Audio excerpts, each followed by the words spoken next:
समंदर बिल्कुल बेचैन कोई जो राजी चलो यार के समंदर बिल्कुल बेचैन तो चले उस पे ना चलू शहर हो अपने पैरों तले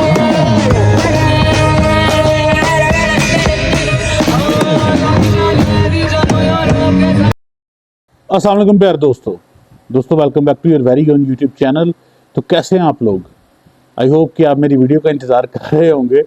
रमज़ान था तो कुछ बिज़ी थे, कुछ रूटीन सेट करनी होती है, काम होते हैं कुछ घर के भी और पर्सनल भी। सो उस लिहाज से मैं वीडियो अपलोड नहीं कर सका। इसके अलावा आपको पता है जैसे हमने अपना न्यू व्हाट्सएप चैनल जो है इस्टेब्लिश कर लिया है, तो अब उस पर काम कर रहा था, कुछ एड्स वगैरह बनवाने थे वो, क्योंकि सीज़न जो है वो आ रहा है। और उसके बाद जो है इंशाल्लाह आपको पता है छोटी ईद जो है उसके शुरू होते ही अल्हम्दुलिल्लाह हमारे लोगों को बड़ी ईद की जो है वो तैयारी करनी होती है। तो उस लिहाज से व्हाट्सएप चैनल सेट कर दिया गया है, उस पर एवरीथिंग इज़ अवेलेबल। मैं जो हूँ वो कोशिश करता हूँ कि अब तो खैर सुबह सैरी करनी होती है तो उसके लिए जल्दी उठना है, तो मैं अर्ली भी रिस्पॉन्स कर देता हूँ। लेकिन ये जो है वो दिल पशोरी सिर्फ रमज़ान तक होगा, उसके बाद ज़ाहिर है टाइमिंग जो है फिर दोबारा बिजनेस आवर्स पे चली जाएगी। सो ये गौर कीजिएगा। और if you want to buy something, अगर आपको कोई चीज़ पसंद आती है तो आप व्हाट्सएप चैनल पे जा सकते हैं, वहाँ पे कैटलॉग भी अपडेट कर दिया है। इसके अलावा मज़ीद जो नई चीज़ें आ रही हैं वो भी मैं कैटलॉग में ऐड कर रहा हूँ फ़ोटोशूट के बाद। सो आज हम बात करते हैं अपनी वीडियो की। वीडियो से पहले एक छोटा सा मैं बात करना चाहूँगा कि हमारा जो दोस्त है लाहौर वाला, वो बेचारा गुस्सा कर गया। सो जब आप किसी पे क्रिटिसिज्म कर रहे होते हैं ना, तो आप उसका जवाब सुनने की भी बात करते हैं। और थोड़ा सा ना दिल गुर्दा रख के, हमारे यहाँ अक्सर ये इशू होता है। एक तो हमारी सोसाइटी का एक अलमिया है, एक डायलेमा है, वो ये है कि हम लोग जब कोई तरक्की कर रहा होता है ना, आप भी कभी दिल पे हाथ रख के कोशिश कीजिएगा। जब कोई आपको कोई नई चीज़ पढ़ाने की या नई चीज़ बताने की, कोई नई चीज़ सिखाने की कोशिश कर रहा होता है, तो पहला आपके जहन में यही आइडिया आता है कि यार इनू की पता है। वो मेरे भी जहन में यही आता था जब तक कि मैंने जेन्युइनली शुरू नहीं किया पढ़ना लिखना और सोचना इस चीज़ पे, तो दुनिया को देखना शुरू नहीं किया। तब मुझे समझ आई कि यार हम लोग तो बहुत छोटे हैं। मैं अपनी बात करूँगा, मैं तो बहुत छोटा हूँ, यहाँ पे तो बहुत बहुत गुरु तैयार हुए हुए हैं। तो उनसे सीखा, उनसे कुछ जानने की कोशिश की।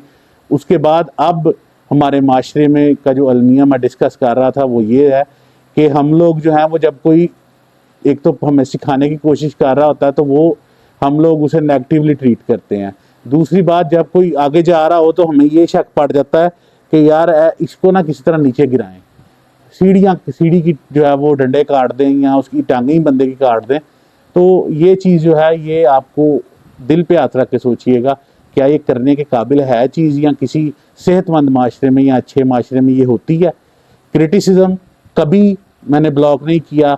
हाँ, पर्सनल बात जो है वो उसका जवाब मैं बड़े बुरे तरीके से भी देना जानता हूँ। ये तो कोई शय ही नहीं मेरे आस से जेड़ा भैड़े तरीके ना जवाब देना, क्योंकि वो गल पहले मेरे जहन च आती है और फिर उसको कंट्रोल करके कि नहीं यार इस तरह बात नहीं करनी चाहिए। तो जो तमीज़दार बात होती है वो बाद में सोचनी पड़ती है। पहले आपके जहन में भी कोई ऐसी चीज़ आती है कि जो अगले बंदे को जाके पूरी टका के वजे नरम जगह पे। तो आप क्रिटिसिज्म ज़रूर करें, लेकिन उस जो आपकी प्रोडक्टिविटी है ना उसको इंक्रीज़ करने के लिए कंस्ट्रक्टिव क्रिटिसिज्म जो होता है, तामीरी तनकीद होती है, वो करें। किसी की ज़ातियात पे बात करने की ज़रूरत नहीं होती। अगर आपको कोई चीज़ नहीं पसंद आती तो आप बताएं कि यार ये चीज़ जो है बुरी है, तो उसको दूर किया जा सकता है। अगर दूर करने के काबिल हो, अगला बंदा उसे काउंटर करे कि यार ये चीज़ आपको गलत समझ आई है, आप अपने आप को बेहतर कर रहे हैं थोड़ा सा, मैंने ये बात इन वजूहात की बुनियाद पर ठीक की थी, तो आप उसको भी समझने की कोशिश किया करें। लेक्चर बड़ा लंबा हो गया। सो आज हमने जिस ब्रांड की बात करनी है डैट इज़ ग्रेटन। अब ग्रेटन के बारे में आपको बताऊं कि ग्रेटन जो है वो 1945 से ब्रांड चल रहा है, और इसकी खासियत क्या है? वो ही खासियत है जो इन्होंने अपने नाइफ के ऊपर लिखी हुई है, और वो ये है कि मेड इंटायरली इन इंग्लैंड। अब आपको पता है कि वैसे तो प्रोडक्शन दुनिया की सारी चाइना शिफ्ट हो चुकी है, और आज से 20-25 साल बाद पहले हमारे इंडियन जो दोस्त थे, स्पेशली चूँकि उनकी चाइना के साथ लगती थी, और जो यूरोपियन स्टेट्स थी जैसे अमेरिका है, जर्मनी है, क्योंकि रॉ मटेरियल ये सारे चाइना से लेते थे, चाइना से प्रोडक्शन सस्ती थी, तो ये लोग चाइना से माल ले लेके सस्ता माल महंगा बेचते रहे। अब जब दुनिया में बहुत सारे लोगों को पता चल गया और चाइना ने अपने भी ब्रांड खड़े कर लिए हैं बहुत अच्छी क्वालिटी के, क्योंकि जितनी रिसर्च एंड डेवलपमेंट होती है, चाहे कोई नया स्टील बनना है या नई कोई टेक्नोलॉजी बननी है, वो सारी यूरोप और अमेरिका में बनती है। लोग वहाँ पे बैठ के, पढ़े लिखे लोग सोचते हैं कि यार पुरानी चीज़ में ये तब्दीली करेंगे तो चीज़ जो है वो बेहतर हो जाएगी। तो वो चीज़, लेकिन प्रोडक्शन अगर अमेरिका में और जर्मनी में होगी तो वो महंगी पड़ेगी और महंगी चीज़ बेचना मुश्किल होता है। तो इसलिए दे वेंट टू चाइना। उन्होंने कहा वहाँ पे लेबर सस्ती है, मार्केट अच्छी है, प्रोडक्शन मार्केट की मैं बात कर रहा हूँ, तो उन्होंने वहाँ से बनवानी शुरू की। तो चाइना ने जब एक पीस लोगों के लिए बनाया तो उन्हें तरीका आ गया, अब वो अपने लिए भी वही बनाते हैं। तो ये इंडिया में लोग और यूरोप के कहने पे और अमेरिका के कहने पे इन्होंने चाइना की बदतरीफियाँ शुरू की, जी फलानी चीज़ अच्छी, फलानी चीज़ एक नंबर है, दूसरी चीज़ जो जाली है वो चाइना है, जबकि ऐसा होता नहीं है। तो ये कॉन्सेप्ट जो है ये अब यूरोप में और अमेरिका में तरक्की कर गया कि अब आप जो चीज़ बनाएंगे वो प्रॉपरली वहाँ की लोकल मेड होगी। जैसे अगर अमेरिका में कोई चीज़ बनती है तो वो A to Z अमेरिकन होगी सारी की सारी। इसके अलावा अगर आपने कोई यूरोप में चीज़ बनती है, इंग्लैंड में चीज़ बनती है, तो वो ऊपर लिखते हैं। तो इन्होंने भी वही मेंशन किया हुआ है ग्रैटन पे कि मेड इंटायरली इन शेफील्ड इंग्लैंड। तो इसमें चाइनीज़ ब्लेड, चाइनीज़ पार्ट नहीं यूज़ हुआ, ये वो बताने की कोशिश कर रहे हैं, which is I am not highly impressed of. मुझे कोई इतनी अच्छी बात नहीं लगी, क्योंकि चाइना को अगर आप इस लिहाज से बुरा कहते हैं कि वो चीज़ नहीं अच्छी बनाता, तो ये कसूर बनवाने वाले का है। चाइना बहुत स्टैंडर्ड की चीज़ें बनाता है अपने लिए। जो चाइना की लोकल जोंगडू के लिए जो चीज़ें आती हैं, जोंगडू चाइनीज़ में चाइना को कहते हैं मैंडरिन में, सो वहाँ पे जो अपनी चीज़ें आती हैं उनकी क्वालिटी देखें, और जो आपकी वो बना के देता है क्वालिटी वाली चीज़ें लोगों को, उसकी क्वालिटी देखें तो that is unmatched with anyone at that price, क्योंकि उनकी प्राइस बहुत कम होती है और प्रोडक्शन क्वालिटी, प्रोडक्शन स्टैंडर्ड बहुत हाई हैं उनके। सो ये थी ग्रैटन का थोड़ा सा तारुफ और थोड़ा सा रगड़ा ग्रैटन को। सो अगर हम बात करें ब्रांड की, तो 1945 में काम करना शुरू किया था इंग्लैंड से। पहले छुरियाँ तेज़ करते थे, फिर उन्होंने छुरियाँ बनानी शुरू की। वेबसाइट इनकी मौजूद है, उसके ऊपर इनके मैक्सिमम SKUs लगे हुए हैं।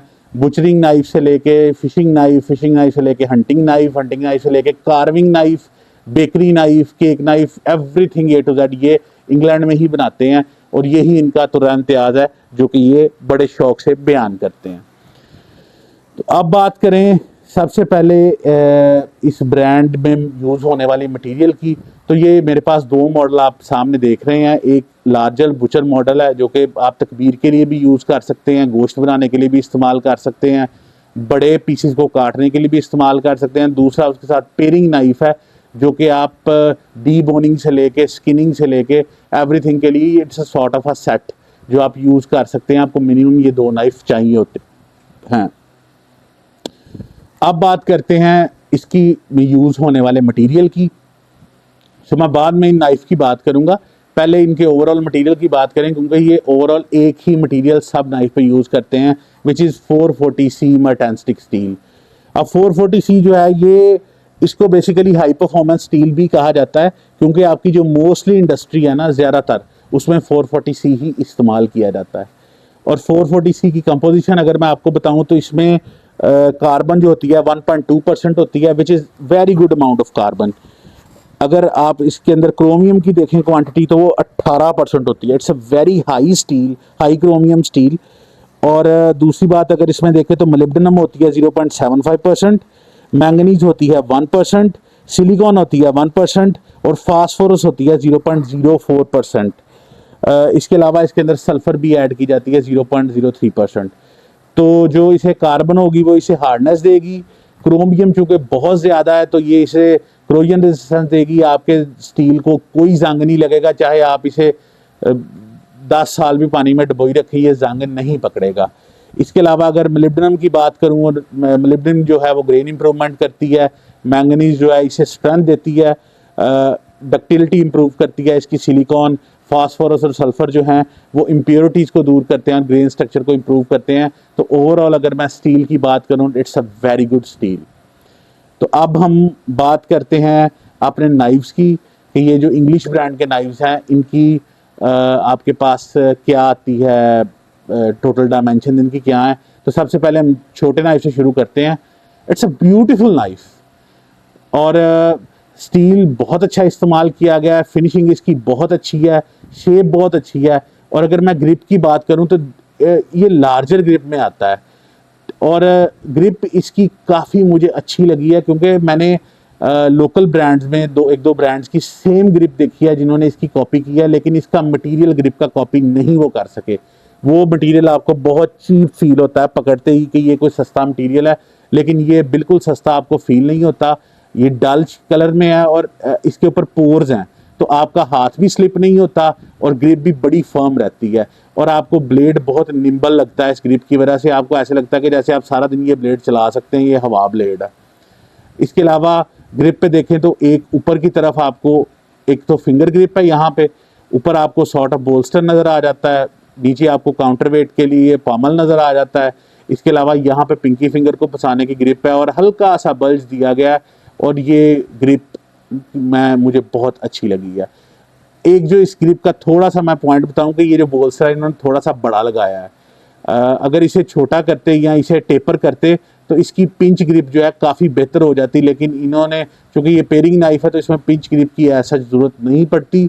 अदर दैन डैट इनका जो बड़ा नाइफ है उनमें भी सेम यूज़ की गई है ग्रिप, तो वो ग्रिप का इशू रहता है, आप पिंच ग्रिप उतनी अच्छी तरह नहीं कर सकते। मेरी उंगलियां हालांकि बहुत बड़े साइज़ की हैं, बड़ा अंगूठा है, लेकिन फिर भी मुझे पिंच ग्रिप करते हुए इसमें थोड़ा सा प्रॉब्लम आ रहा है। अगर इसको प्रॉपरली वो करते तो इसे टेपर करते तो ये पिंच ग्रिप बेहतर हो जाती है इसकी। अगर मैं बात करूँ इसकी ओवरऑल फिनिशिंग की, तो फिनिशिंग मैंने आपको पहले बताया कि it's in a polish finish और ग्रेन्स जो है हॉरिजॉन्टल है। ऊपर से देखें तो डबल टेपरिंग नज़र आती है, एक टेपर ऊपर से नीचे की तरफ है, एक टेपर इधर से इधर जा रही है। और इसके अलावा शेप देखें तो आगे ये स्ट्रेट आती है, फिर ये थोड़ा सा डाउन कर्व लेती है और फिर ये अपवर्ड आती है, तो it's a recurve shape blade, जिसकी वजह से इसकी चोंच जो है वो बड़ी हो जाती है, स्लाइस इधर आ जाता है रिकर्व होने की वजह से। और ये आपकी जो आपने चर्बी उतारनी है, आपने पल्ले उतारने हैं, आपने छोटी बोटी बनानी है, उसके लिए आपको बहुत अच्छा ब्लेड रहेगा। अब बात करते हैं इसकी डायमेंशन की, तो इसकी जो टोटल लेंथ है वो 11 इंच से थोड़ी सी ज़्यादा है और जो ब्लेड की लेंथ है वो 6 इंच से थोड़ी सी ज़्यादा है। अगर एट मैक्सिमम पॉइंट मैं विड्थ की बात करूं ब्लेड की तो 1.5 इंच है, और अगर मैं मिनिमम विड्थ की बात करूं जहां से कर्व हमारा स्टार्ट हो रहा है तो वो 0.75 इंचज़ है। तो इसका ये मतलब है कि इसके अंदर जो स्लांट दी गई है, जो कर्व दिया गया है आपकी ब्लेड की चलाई के लिए, वो पौने इंच के लगभग है, 0.75 इंचज़ के लगभग है। अगर मैं ब्लेड की मोटाई की बात करूं तो मैसिव 2.5 mm मोटाई है, तो बड़ा मोटा ब्लेड है, आपको किसी तरह ये हल्का या ढीला माठा फील नहीं होता। अगर मैं वेट की बात करूं तो 100 ग्राम इसका वेट है। और अगर मैं ग्राइंड की बात करूं तो इसके ऊपर हॉलो ग्राइंड लगाई गई है। ग्राइंड बाय द वे इसकी मैंने खुद बनाई है, तो इसको मैंने हॉलो ग्राइंड कर दिया, नेचुरल बीन की हॉलो ग्राइंड ही आती है। अगर मैं हार्डनेस की बात करूं ब्लेड के तो 58 HRC इसकी हार्डनेस है और मुझे इसकी हार्डनेस ने बहुत मुतासिर किया है। एट सम पॉइंट इसकी हार्डनेस जो है 58 to 60 भी है। अब ये जो ब्लेड है इसकी हार्डनेस 60 है। इट्स बहुत हार्ड ब्लेड है। 58-60 HRC आपका ब्लेड जो है वो कहीं जाएगा नहीं। और आप देखें इसके अंदर उन्होंने फुली इसे क्विंच किया, हार्ड किया पूरे ब्लेड को, और उसके बाद टेम्पर किया, तो इसके अंदर बिल्कुल हल्का सा, ज़्यादा नहीं है, हल्का सा फ्लक्स है। तो वो जब आप छुरी को चलाते हैं ना ज़ोर से, तो आपकी छुरी जो है गोश्त में घुसती चली जाती है। ये उस तरह का ब्लेड है। और अगर मैं इसके बैलेंस की बात करूं तो ये देखें,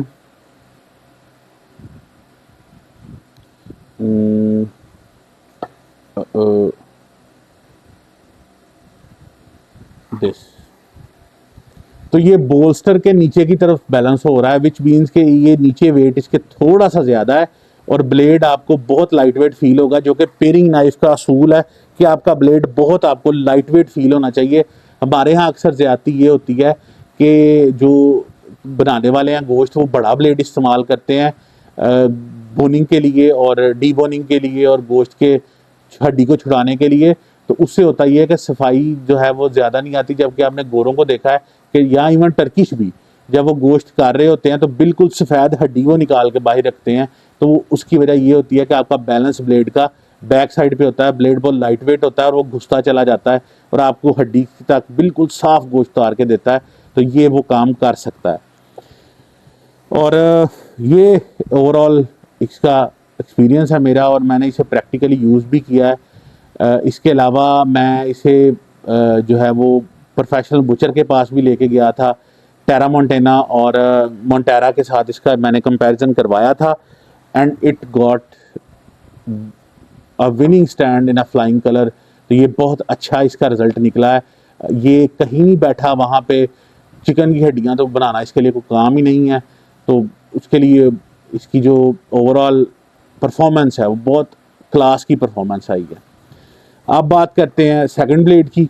अच्छा, जो इसका सेकंड ब्लेड है that is also made out of same steel, 440C जो है उससे बनाया गया है, तो इसके फंक्शन भी सेम है। इसकी हार्डनेस अलबत्ता उससे भी ऊपर है क्योंकि वो 58 पे था, ये छोटा है, and this one is at 60 HRC। बहुत ही हार्ड ब्लेड है और अगेन अगर मैं ब्लेड को पकड़ूं तो सेम एहसास होता है फर्मनेस का ग्रिप में। ग्रिप बिल्कुल सिमिलर है लेकिन ज़ाहिर है उसकी थोड़ी पतली ग्रिप है, इसकी ज़रा मोटी ग्रिप रखी गई है ब्लेड के साइज़ के लिहाज से, just to make a balanced blade. Same वही पिंकी फिंगर, आपकी जो फिंगर ग्रिप इधर है, फिर बैली है, फिर नीचे जो है वो पिंकी फिंगर के लिए अगेन सपोर्ट आ जाती है और नीचे हमारे काउंटर वेट दिया गया है। ग्रिप का मटेरियल कुछ इसका, मुझे इसका और कैरी बॉय का मैं एक चीज़ पे तो मान गया हूँ कि इनका मटेरियल कुछ ग्रिप का है, क्योंकि इनकी ग्रिप जो है वो बहुत क्लास की ग्रिप है इसकी। इसके अलावा इस नाइफ में आपको पता है पिंच ग्रिप यूज़ होती है, लेकिन इन्होंने चूंकि ये बोल्स्टर ही बहुत बड़ा दिया है बैलेंस बनाने के लिए, तो पिंच ग्रिप के लिए आपको थोड़ी प्रॉब्लम हो सकती है। अगर मैं ओवरऑल बात करूं तो इसके अंदर भी सेम प्रोसेस यूज़ किया गया है ग्रैटन का। Finishing is top notch, spine बिल्कुल सीधी है, यहाँ से आके कर्व लेती है और फिर दोबारा ऊपर आती है, तो इसकी भी चोंच बनाई गई है प्रॉपर ताकि आपको स्लाइसिंग दे। वो चोंच जो है, चूँकि मैं इसे, ये मेरी पर्सनल लाइफ है तो मैंने उस चोंच को इतना यूज़ नहीं करना होता पिर्सिंग के लिए, मैंने उसे भी हॉलो कर दिया है। तो ये एक अगेन इसकी जो स्लाइसर है मैंने इसका बना दिया है। सो ये इसी तरह चलती है, यहाँ से जो स्लाइस का पोर्शन है ये बड़ा हो जाता है और नीचे आपका पोर्शन जो है बड़ा है और इसके अंदर डबल कर्व है। आप ये देख रहे हैं कि इधर से बड़ा है और इधर से बड़ा है, तो एक इधर कर्व है और फिर एक आउटर वर्ड कर्व है। This is a concave curve and this is a convex curve. तो ये अगेन इसका जो आपका शार्प एज है, जो फाइन एज है, वो भी रिकर्व शेप में आता है। रिकर्व शेप जो होती है ये स्लाइस बहुत बड़े बड़े उतारती है, बड़े तेज़ उतारती है स्लाइस, क्योंकि आपकी छुरी अगर स्ट्रेट होती है, उसमें स्लांट नहीं दी जाती, तो आपको छुरी जो है वो फंस जाती है बड़े पीस में। जैसे आपने मुकद्दम या बैठक खोलनी हो रान की, बड़े जानवर की, तो उसमें ये फंस जाती है, गोला उतारने में ये फंस जाती है, लेकिन ये छुरी वहाँ पे नहीं फंसती। And I have personally use it, इसकी बहुत ही फिनोमिनल रिजल्ट था यूज़ करने में। स्लांट की अगर बात की जाए तो एक ऊपर से नीचे की तरफ स्लांट आ रही है और एक इधर से स्लांट जा रही है ऊपर की तरफ, तो 3 डायमेंशनल स्लांट्स हैं इसके अंदर। एक रिकर्व की जो एज आ रहा है, एक वैसे स्लांट जा रही है ऊपर से चोंच की तरफ, और फिर एक ऊपर से नीचे आ रही है। तो इसकी जो डिज़ाइन है दैट इज़ वेरी यूनिक। मैंने इस तरह का ब्लेड प्रोफेशनल डिज़ाइन नहीं देखा अभी तक, ये सिर्फ ग्रैटन ही बना रहा है। अगर मैं बात करूं ये निशान की, तो इनको ग्रैटन्स बोलते हैं। ब्रांड का नाम ग्रैटन है और इनको ग्रैटन्स बोलते हैं। ये एक जर्मन टेक्निक थी, लेकिन इंग्लिश जो है बहुत ज़्यादा यूज़ करते हैं, और जापानीज़ यहाँ पे हैमर करते हैं। ये मशीनी निकाला गया है मशीन से। ये बेसिकली होता है कि आपकी जो इसके अंदर जब आप इसे किसी जगह पे दबाते हैं ब्लेड को, गोश्त वगैरह में काटने के लिए आप पुश करते हैं, तो इसके अंदर एयर पॉकेट्स बन जाती हैं। तो आपका जो ब्लेड है वो चिपकता नहीं है, बल्कि आप ऐसे काट लगाते हैं ना ब्लेड के साथ, तो ऐसे गोश्त खुलता जाता है। उसकी वजह है कि इसके अंदर एयर पॉकेट्स आ जाती हैं और आपकी जो चलाई है वो अड़ती नहीं है किसी जगह पे। तो ये इसकी प्रॉपर एक खूबी है ब्लेड की, ग्रैटन्स की। बाय द वे ये ग्रैटन्स के बगैर भी अवेलेबल है, ये आपकी चॉइस पे है कि आप ग्रैटन्स वाला लें या ग्रैटन्स के बगैर लें। इसी साइज़ में, इसी शेप में ये इनकी वेबसाइट पे अवेलेबल है। अगर मैं इसकी डायमेंशंस की बात करूं तो टोटल ब्लेड की जो लेंथ है वो मोर देन 15 इंच है। अगर मैं ब्लेड लेंथ की बात करूं, कटिंग लेंथ की, तो 10 इंच से ऊपर है थोड़ी सी। अगर विड्थ की बात करूं तो मैक्सिमम पॉइंट पे 2 इंच है। अगर मैं मिनिमम विड्थ की बात करूं तो 1.25 इंच है, तो ऑलमोस्ट वही 0.75 इंच का स्लांट है ऊपर जाते हुए। अगर मैं मोटाई की बात करूं तो 3.25 mm बड़ा मोटा ब्लेड है। और अगर मैं वेट की बात करूं तो 180 ग्राम वेट है इसका। और इसके अंदर ग्राइंड जो है वो हॉलो ग्राइंड लगाई गई है। ग्राइंड तो मैंने खुद ही लगाई है इसकी, तो मैंने हॉलो ग्राइंड लगाई है, तो बहुत शार्प हो जाती है वो ग्राइंड और आपको रिजल्ट जो है बहुत बेहतर देती है। ब्लेड फुली हार्ड है और उसके बाद फुली क्विंच किया गया है, और फुली क्विंच है और उसके बाद फुली टैंपर किया गया है। और आपको इसका मैं टैंपर भी दिखाता हूँ, लेकिन ये देखें टैंपर की वजह से इसके अंदर फ्लक्स आता है, तो इसका एज जो है वो जल्दी टूटेगा नहीं, बशर्ते कि आप इसे ये ना हो हड्डी पे मार दें या लोहे पे मार दें, फिर तो ज़ाहिर है वो एज जो है वो नरम होता है, वो कमज़ोर होता है, एज जो है खस्ता होता है, वो टूट जाता है। लेकिन आपके गोश्त के ऊपर जल्दी एज टूटेगा नहीं। हार्डनेस की बात करूँ तो 60 HRC हार्डनेस है, बहुत हार्ड ब्लेड है। और इसकी जो ओवरऑल मुझे क्वालिटी है बहुत अच्छी लगी है। टेम्पर मैं आपको दोनों ब्लेडों का चेक करवाता हूँ, ये देखें।